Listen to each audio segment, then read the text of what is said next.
Nacido en Edimburgo, Escocia, en 1711, fue un filósofo inglés. Nació en el seno de una familia emparentada con la aristocracia, aunque de modesta fortuna. Estudió durante un tiempo leyes en la Universidad de Edimburgo por voluntad de su familia, pero su falta de interés determinó que abandonara la carrera y se viese obligado a buscar la manera de ganarse la vida. Tras una breve tentativa de iniciarse en el comercio, decidió dedicarse al estudio.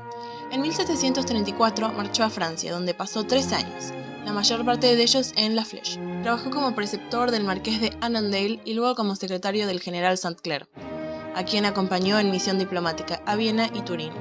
En 1763 aceptó la invitación de Lord Hertford de incorporarse a la embajada en París, ciudad donde residió hasta 1766 y en la que se relacionó con los enciclopedistas.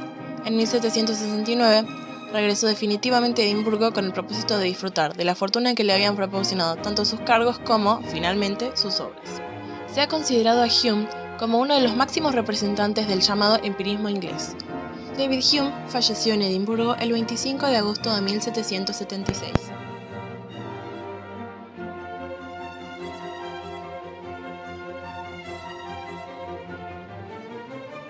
La teoría filosófica que sostiene que todo conocimiento deriva, en última instancia, de la experiencia sensible.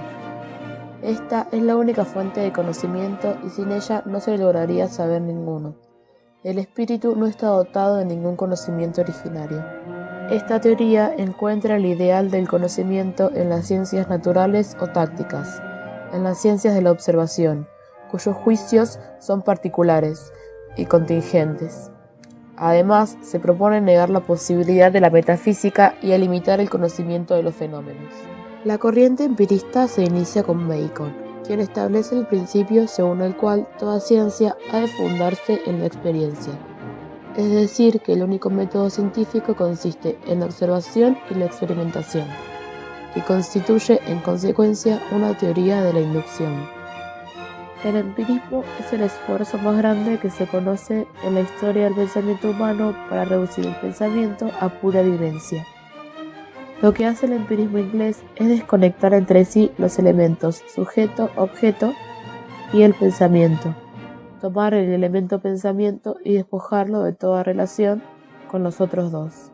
Al convertir los ingleses el pensamiento en pura vivencia, lo toman con su carácter fáctico y hacen de él un puro hecho. El empirismo inglés llega a ser la forma más plena y más completa del idealismo psicológico. Este idealismo consiste en desconjugar el acto del conocimiento que comprende al sujeto, al pensamiento y al objeto, y no tomar como término de investigación filosófica más que el pensamiento mismo, y negar toda realidad en sí al objeto y al sujeto. El empirismo se caracteriza por los siguientes aspectos fundamentales. La verdad absoluta no existe. El único criterio de verdad es la experiencia sensible. Niega cualquier contenido o principio innato. La mente no posee contenido alguno. Es como una hoja en blanco que debe llenarse a partir de experiencia y del aprendizaje. Niega lo suprasensible. Cualquier realidad que no se deje comprobar de ningún modo objetivo o constatable. La validez de las teorías científicas depende de su verificación empírica. Toda verdad debe ser puesta a prueba y a partir de la experiencia puede eventualmente ser modificada, corregida o abandonada. Establece los límites y posibilidades de la razón. No se opone a la razón, pero plantea que los conocimientos no provienen de ésta. Se contrapone al racionalismo. Esperamos que las cosas sucedan más por hábito o costumbre que por razonamiento científico. Importancia del empirismo sensible, lo que se percibe a través de los sentidos. Reconocimiento del carácter humano limitado, parcial e imperfecto.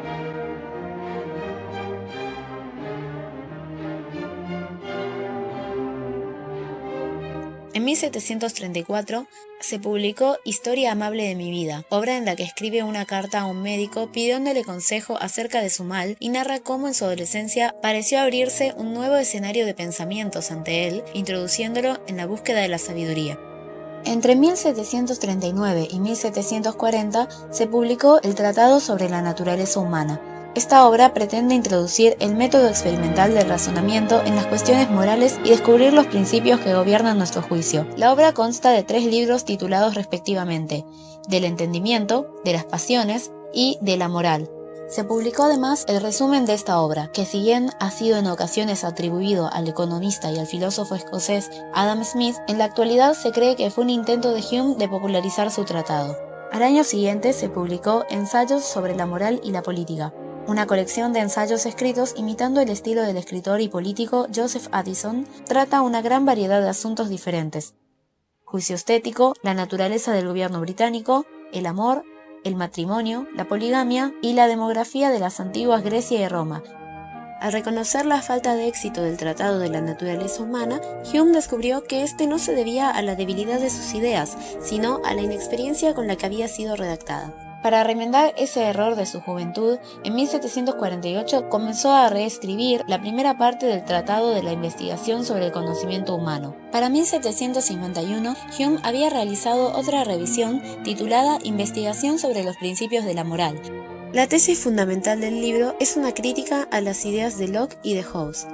Otra colección de libros publicada entre 1754 y 1762 es Historia de Inglaterra. Comprende desde la invasión de Julio César hasta la Revolución de 1688. Esta obra le aportó al filósofo casi toda la fama que obtendría en vida. 3 años después se lanzaba Historia Natural de la Religión, libro en el cual David Hume realiza una investigación que sintetiza las principales manifestaciones del fenómeno religioso a lo largo de los siglos. La obra es un manifiesto contra la hipocresía religiosa, defiende los valores morales ante la superstición y el fanatismo doctrinario. En el mismo año de su muerte, David Hume realizó una autobiografía. 3 años después de su muerte, su sobrino publicó en 1779 Diálogos sobre la religión natural. Esta es una narración ficticia en la cual 3 personajes, llamados Filo, Cleantes y Demea, discuten sobre la existencia de Dios. Estos personajes representan el drama del hombre de su tiempo y el del hombre mismo que los ha imaginado.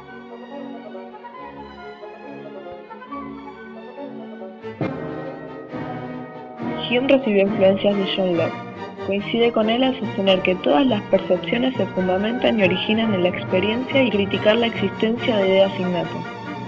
Una diferencia significativa es que Hume no estaba de acuerdo con la manera en que Locke utilizaba el término idea para referirse a todo lo que conocemos, el color que vemos, el olor que sentimos, sino que reservó la palabra idea para designar ciertos contenidos del pensamiento, las copias de las impresiones. Hume también adoptó de Locke el interés de perfeccionar el conocimiento de todo prejuicio y superstición. Por otra parte, recibe influencias de otros empiristas como Berkeley y de algunos ilustrados como Diderot, D'Alembert, Voltaire y Rousseau, pues Hume es el representante de la Ilustración británica. La influencia que ejerció Hume sobre filósofos posteriores. La crítica de Hume al racionalismo y a la metafísica entendida como ciencia ha ejercido una enorme influencia en toda la filosofía occidental. Kant dijo que Hume lo había despertado de su sueño dogmático. Sus ideas se prolongaron en filósofos como Bertrand Russell o Karl Popper, y la crítica al razonamiento inductivo ha jugado un importante papel en la filosofía de la ciencia. A la vez, el cuestionamiento del razonamiento casual y la crítica a ideas como la de sustancia o yo han sido debatidas a lo largo de toda la historia de la filosofía. Su emotivismo moral se ha convertido también en una constante del pensamiento anglosajón. La crítica a la religión y su defensa de la necesidad de un enfoque histórico para comprender el origen y el desarrollo de aspectos culturales, religiosos o políticos sería relevante en todo el siglo XIX y en los llamados filósofos de la sospecha, Marx, Freud y Nietzsche. Ideas centrales. El origen del conocimiento y sus clases.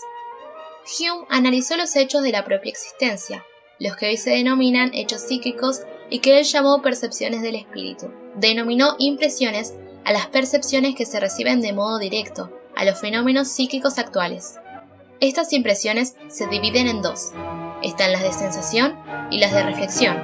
Por otro lado, llamó ideas a las percepciones derivadas, a las representaciones.